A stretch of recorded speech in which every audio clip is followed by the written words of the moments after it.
4월 1일 월요일 기도를 돕는 그 사랑 매일 묵상 시작하겠습니다. 우리 월요일은 이제 팀 켈러의 기도를 좀 살펴보는 시간인데 기도를 배우고 그대로 좀 기도하고 하는 기도의 원리를 배우는 시간입니다.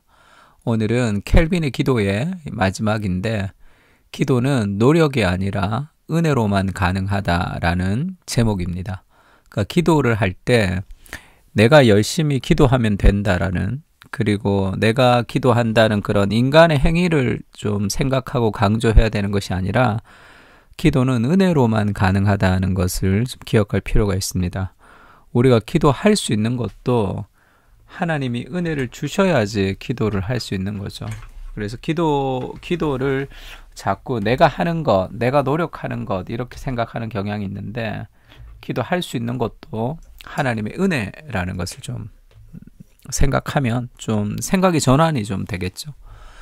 기도는 인간의 행위가 아니라 그리스도의 구원 사역이 토대가 된다. 스스로 노력이 아니라 선물로 하나님께 나아갈 자격을 얻었기에 행복한 두려움을 누리거나 무력함에도 불구하고 확신을 가질 수 있다. 기도는 하나님이 선물로 주셔서 하나님께 나아갈 자격을 우리가 얻은 것이죠. 그리스도를 통해서 얻은 겁니다. 그래서 기도할 수 있는 그 자체에 대한 감사가 좀 필요하죠. 내가 기도하고 싶지 않다고 내가 기도 안 하고 내가 마음 상태가 좋지 않다고 내 기도를 하나님이 안 들으시는 것도 아니거든요. 모든 기도는 그리스도의 공로에 의지해서 기도하는 거기 때문에 기도할 때 행복한 두려움을 우리가 누리고 교만하지 않고 무력함에도 불구하고 우리의 기도를 하나님 들으신다는 확신을 가지고 우리가 기도할 수도 있습니다. 내 상태와 상관없이. 이것을 팀 켈러가 이렇게 표현한대요. 전동 스위치를 올리면 전구에 불이 들어오죠.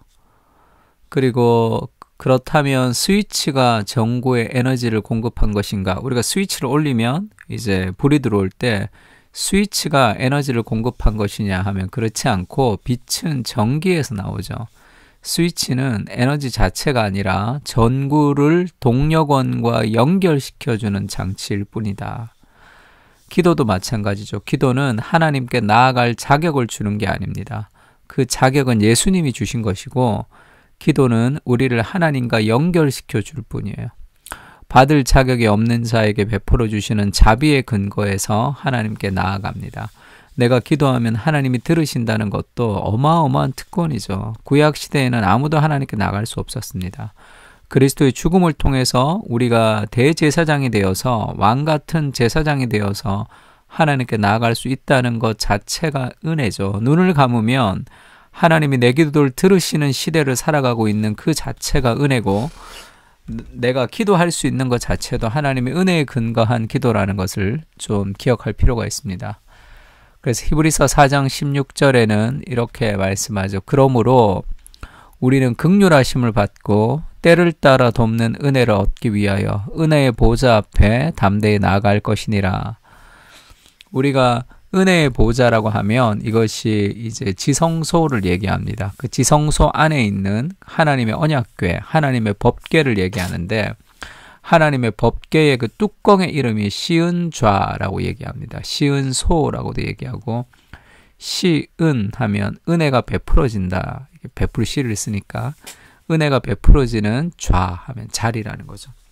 왜 하나님의 지성소 안에 있는 그 언약궤 뚜껑이 은혜가 베풀어지는 자리냐 하면 천국에 있는 하늘에 있는 하나님의 보좌가 지금 이 땅에 내려와 있다는 거죠.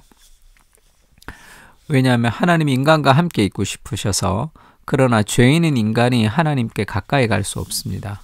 그래서 그 지성소라는 1년에 한 번 특별하게 대제사장만 들어갈 수 있는 그 거룩한 곳에 하나님의 보좌가 거기에 내려와 있는 거예요. 그 하나님의 보좌, 그 하나님이 계신 그곳에 1년에 한 번 대제사장이 대속죄의 날만 갈 수 있었던 그 거룩한 지성소의 한가운데 있는 그 은혜의 보좌로 그리스도의 십자가의 죽으심을 통해서 우리가 담대히 나아갈 수 있는 그런 시대가 되었다 얘기하는 거죠. 기도할 수 있는 것도 특권이며 어마어마한 은혜죠. 그리스도께서 그 길을 만들어 주셨다는 것을 좀 알 필요가 있습니다. 그래서 이제 팀켈러 책 보면 R.A. 토레이라는 목사님 계시죠. 기도의 능력이라는 책을 쓴 목사님인데 정말 기도의 그 대명사 같은 사람이죠. 그래서 기도하지 않고 설교를 하는 그 모든 설교는 사람을 죽이는 것이다. 이렇게 얘기하기도 했습니다.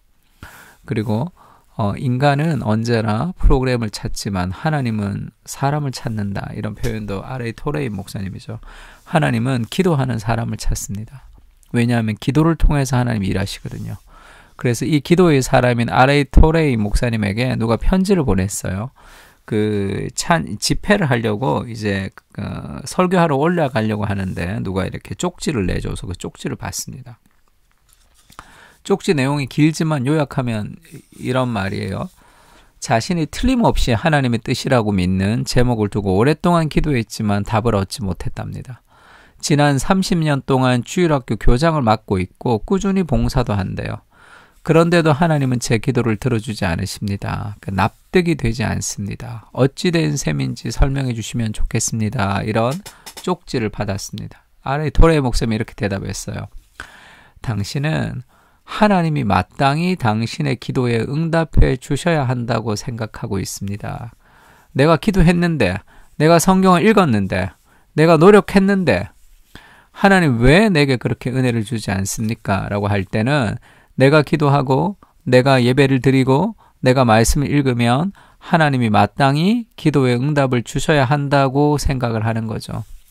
그러나 우리가 하나님께 무엇을 요구할 권리가 있다는 발상을 버려야 합니다. 너무 뼈 때리는 핵심적인 얘기죠. 우리가 하나님께 무엇을 요구할 권리가 없어요. 내가 기도하는데 왜 하나님이 들어주셔야 됩니까? 내가 뭐라고? 내가 기도하면 왜 하나님이 들어주셔야 돼? 하나님, 내가 이렇게 기도했는데 들어주지 않습니다. 라고는 얘기 자체가 마치 내가 기도하면 하나님이 반드시 들어주셔야 될 것 같은 빚쟁이한테 빚 받는 것 같은 그런 느낌이 있죠. 내가 기도한다고 하나님이 들어주실 이유가 없어요. 그것은 하나님의 긍휼 때문이죠. 내 기도를 기뻐하시나. 자신의 행실이 아니라 그리스도의 공로에 기대어 기도해야 합니다. 이렇게 얘기했습니다.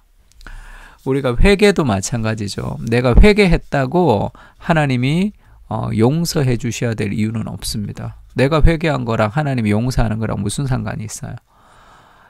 용서는 하나님의 긍휼하심 때문에 우리를 용서하시는 거예요. 내가 회개했기 때문이 아니라, 내가 기도했기 때문이 아니라 하나님 우리의 기도를 들으시기 때문에, 기도를 통해서 일하시기 때문에, 그래서 나의 기도의 모든 응답도 하나님의 은혜입니다. 다 그리스도의 공로에 의한. 그러니까 회개를 통한 죄 용서도 인간의 노력이 아니라 하나님의 긍휼의 크심을 보여주는 거죠.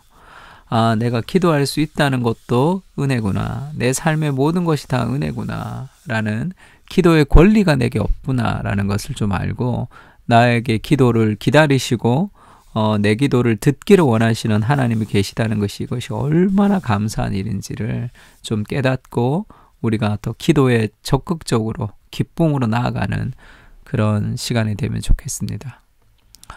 우리에게는 기도의 권리가 없습니다. 오직 그리스도께서 나를 향해 순종하셨음을 믿습니다. 주님의 공로로 오늘도 주님 앞에 섭니다. 나의 기도를 들으시고 응답해 주시는 모든 것이 다 하나님의 긍휼과 은혜입니다. 내 기도를 들어주셔야 할 아무런 이유가 없으신 주님께서 나의 기도에 귀 기울여 주시고 응답해 주시는 모든 것이 은혜임을 고백합니다. 무릎으로 주님께 나아갈 수 있는 특권을 허락해 주심에 감사하며 날마다 주님 앞에 나아가게 하여 주옵소서. 아멘. 우리 모든 기도가 하나님의 은혜인 것을 좀 고백하며 그 은혜로 주님 앞에 나갈 수 있도록 다 같이 기도하겠습니다.